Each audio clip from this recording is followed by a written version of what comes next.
साथ उपस्थित भारतीय जनता पार्टी के वरिष्ठ नेता, मेरे साथ महामंत्री और यहां के प्रभारी सम्माननीय कैलाश विजयवर्गीय जी, हमारे मोर्चा के अध्यक्ष श्री लाल सिंह आर्या जी, हमारे यहाँ के बहुत ही होनहार प्रत्याशी और आप सबके लोकप्रिय प्रत्याशी हरकाली प्रतिद्वार जी, हमारे सौमित्र खान जी यहाँ के सांसद, हमारी बरजोड़ा के प्रत्याशी सुप्रीति चटर्जी जी और हमारे अगस्ती जी जिला के अध्यक्ष, सम्मानित मंच और इतनी देर तक यहां पर एकत्र आए इस जनसभा में इतनी बड़ी संख्या में उपस्थित देवियों और सज्जनों, मेरे नौजवान साथियों और मीडिया के मेरे साथी, प्रिंट मीडिया और इलेक्ट्रॉनिक मीडिया के साथी, आप सब लोग इस कार्यक्रम में शामिल हुए, आप सबका हार्दिक अभिनंदन, आप सबका हार्दिक स्वागत है। मित्रों, बंगाल की धरती पर मैं आऊं और स्वामी विवेकानंद, रविंद्रनाथ टैगोर जी, बंकिम चंद्र चटर्जी जी, नेताजी सुभाष चंद्र बोस, ऐसे तमाम हमारे महान पुरुषों को नमन करते हुए मैं अपनी बात शुरू करता हूं।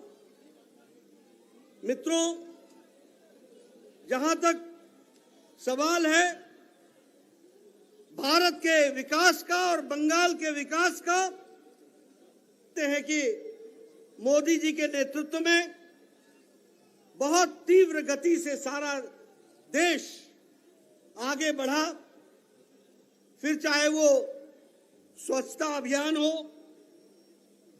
जहां 11 करोड़ शौचालय बने, वहीं 1.4 करोड़ शौचालय बंगाल में मोदी जी ने बना करके दिए, ये हम सबको मालूम है। ये जो शौचालय बनाए गए, ये शौचालय सिर्फ शौचालय ही नहीं थे, ये महिलाओं का सशक्तिकरण था, ये महिलाओं का सशक्तिकरण था। गांव में जिस तरीके से वो जीवन में अपने दैनिक क्रिया के लिए, नैतिक दैनिक कर्म के लिए वो सूर्योदय और सूर्यास्त का इंतजार करते थे, उनको 11 करोड़ महिलाओं को परिवार में शौचालय देकर के, इज्जत घर देकर के उनको इज्जत प्रदान की, ये हमको ध्यान में रखना चाहिए। मित्रों, फिर चाहे जनधन योजना हो, उजाला योजना हो, उज्ज्वला योजना हो या आयुष्मान भारत हो, सभी को प्रधानमंत्री मोदी जी ने पूरी ताकत के साथ भारत के गांवों को बदलने का प्रयास किया। लेकिन मुझे दुख है कि हम यहां पर बंगाल में लगभग 4 करोड़ 67 लाख लोगों को, 4 करोड़ 67 लाख लोगों को आयुष्मान भारत में 5 लाख रुपए का सालाना स्वास्थ्य के लिए उनको हम कवर देना चाहते थे, 5 लाख का। लेकिन ममता दीदी ने ये आयुष्मान भारत यहां लगने नहीं दिया और बंगाल के 4 करोड़ 67 लाख लोगों को इस सेवा से, मोदी जी की सेवा से वंचित रखा है। इसको हमको समझना चाहिए। ममता जी, आपनी के खेला शेष होंगे, खेला शेष हो गए, अपनी जाबे बीजेपी का सरकार आएगा और आयुष्मान भारत 4,67,00,000 लोगों को मिलेगा। इस बात को हमको समझना चाहिए। मित्रों, आपको जान करके आश्चर्य होगा, मोदी जी ने साल का 6,000 रुपए और इस तरीके से 11,70,00,000 किसानों को प्रधानमंत्री किसान सम्मान निधि दी है। 2 साल हो गए, 12,000 रुपए दे दिए गए। तीसरे साल का 2,000 रुपए, 14,000 रुपए का किस्त दे दिया गया। लेकिन ममता जी, बंगाल में किसान के सम्मान की आपने चिंता नहीं की। आपने किसान सम्मान निधि यहां लागू नहीं की। ममता जी, आपने के खेला शेष हो गए। अब सरकार भारतीय जनता पार्टी की विशुद्ध आएगी और 76 लाख किसानों को बकाया भी मिलेगा, 14,000, और आगे भी किसान सम्मान निधि मिलेगी। इस तरीके की व्यवस्था की गई है। मित्रों, जहां तक बंगाल का सवाल है, मोदी जी का विशेष प्रेम है। आपको ईस्ट कॉरिडोर के लिए, खड़गपुर विजयवाड़ा के लिए पैसे मिले, उसी तरीके से भूसावल से लेकर के खड़गपुर के लिए, उसके लिए भी आर्थिक सहायता दी गई। लेकिन हमारे यहां ममता जी की आदत है, जो अच्छा करो उसको अपने नाम चढ़ा लो। अगर प्रधानमंत्री जी स्वच्छ भारत लाते हैं तो मोदी जी के पैसे को यहां पर निर्मल बांग्ला बोल करके उसको करने का प्रयास करती है। ममता जी, ये चीटिंग नहीं चलेगा, कॉपिंग नहीं चलेगा, ओरिजिनल होना पड़ेगा। और ओरिजिनल है तो भारतीय जनता पार्टी है। इस बात को हमको समझना चाहिए। और इसीलिए आने वाले समय में हमको राजनीतिक दृष्टि से भी इस बात को समझने की जरूरत है। हम जानते हैं कि ममता जी यहां पर आई थी मां, माटी और मानुष के नाम पर। मैं ठीक बोल रहा हूं जी? আমি সত্যি বলছে मां, माटी और मानुष। आपने देखा, ममता जी कभी यहां की बेटी बन जाती हैं, कभी ममता जी बंगाल की दीदी बन जाती हैं, कभी पीसी बन जाती हैं। ममता जी, आप पीसी भी बनिए, आप बेटी भी बनिए, मैं भी बनिए, आप दीदी भी बनिए। लेकिन ये याद रखिए, जो आपके टीएमसी के कार्यकर्ताओं ने और गुंडों ने 80 वर्ष की बुजुर्ग महिला के साथ किया है, उसको बंगाल की जनता भूलने वाली नहीं है, नहीं भूलेगी। आप मां की बात करती है, मां की आपने क्या इज्जत रखी है, ये हम सब लोग जानते हैं। बंगाल ह्यूमन ट्रैफिकिंग में नंबर 1 पर है। बंगाल महिलाओं के अत्याचार में नंबर 1 पर है। बंगाल रेप में नंबर 1 पर है। बंगाल महिलाओं के साथ उत्पीड़न में 32% का इजाफा है।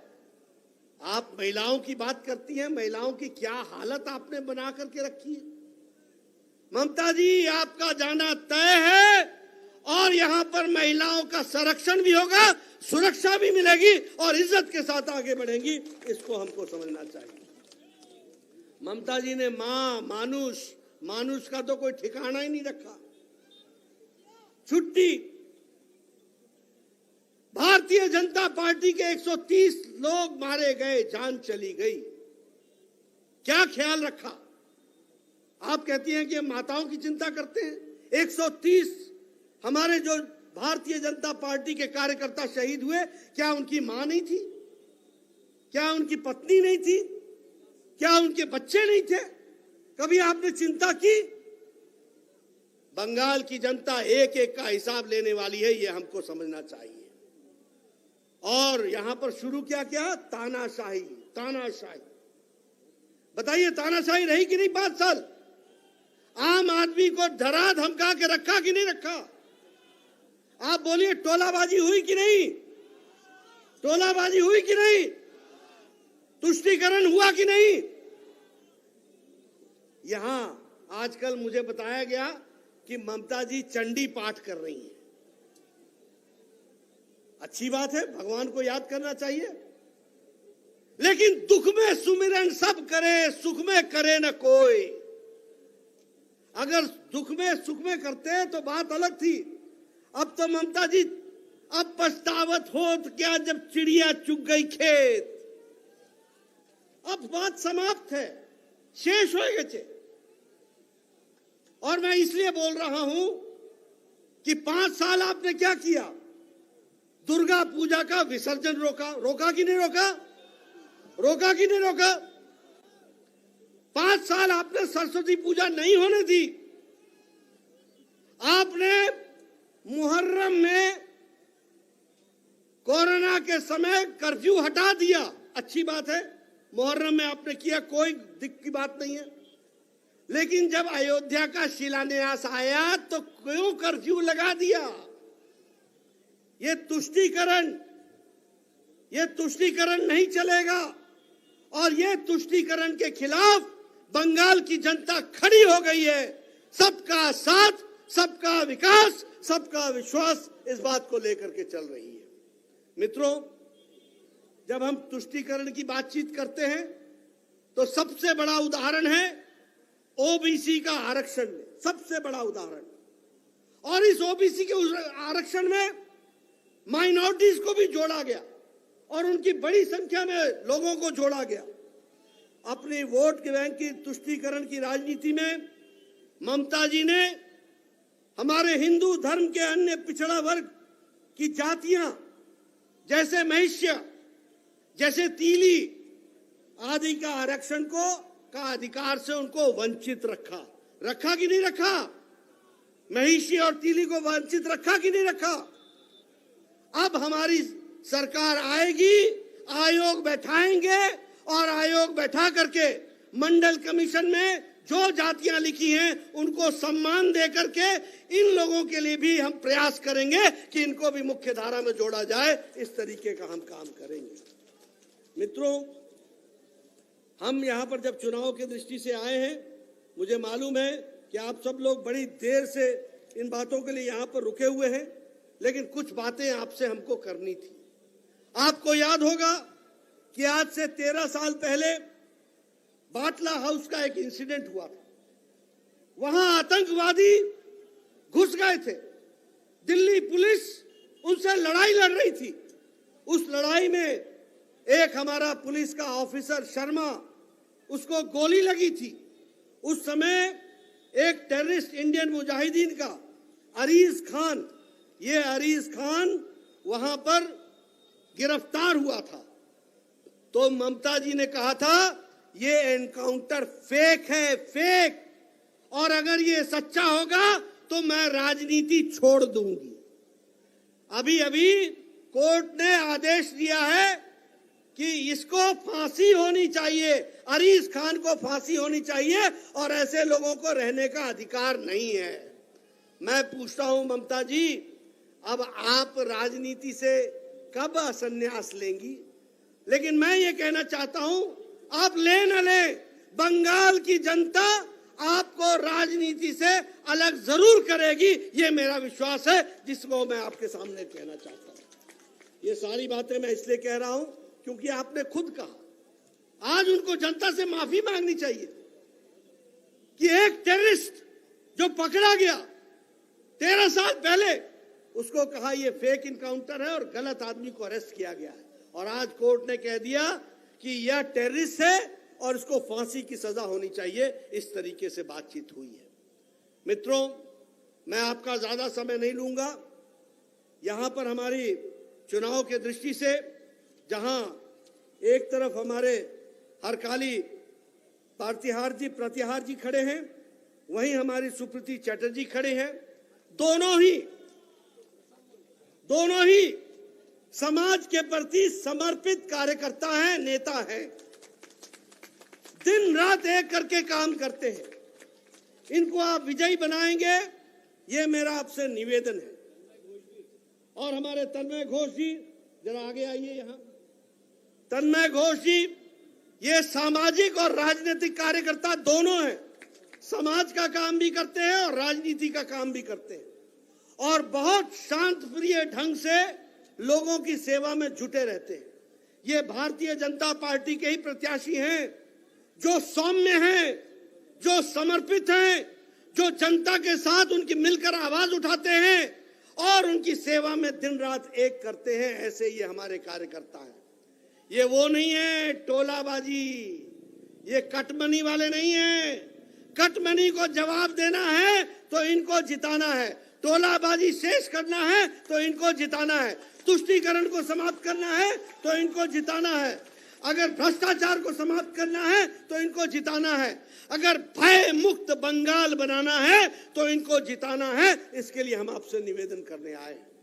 मित्रों, मेरी इच्छा तो बहुत थी कि आपके साथ बहुत से विषयों पर चर्चा करूं, लेकिन आप लोगों का जो मैं जोश देख रहा हूं, जो तालियों की गड़गड़ाहट देख रहा हूं, मुझे ऐसा लगता है कि आपको कुछ बताने की जरूरत नहीं है। खेला शेष होबे, खेला शेष होबे, और ये हम नहीं करेंगे, ये शेष आप करेंगे, ये मुझे विश्वास है। इसलिए कमल खिलेगा, भारतीय जनता पार्टी आगे बढ़ेगी और बंगाल भय मुक्त तरीके से विकास की ओर बढ़ेगा। इस बात को हमको समझना चाहिए।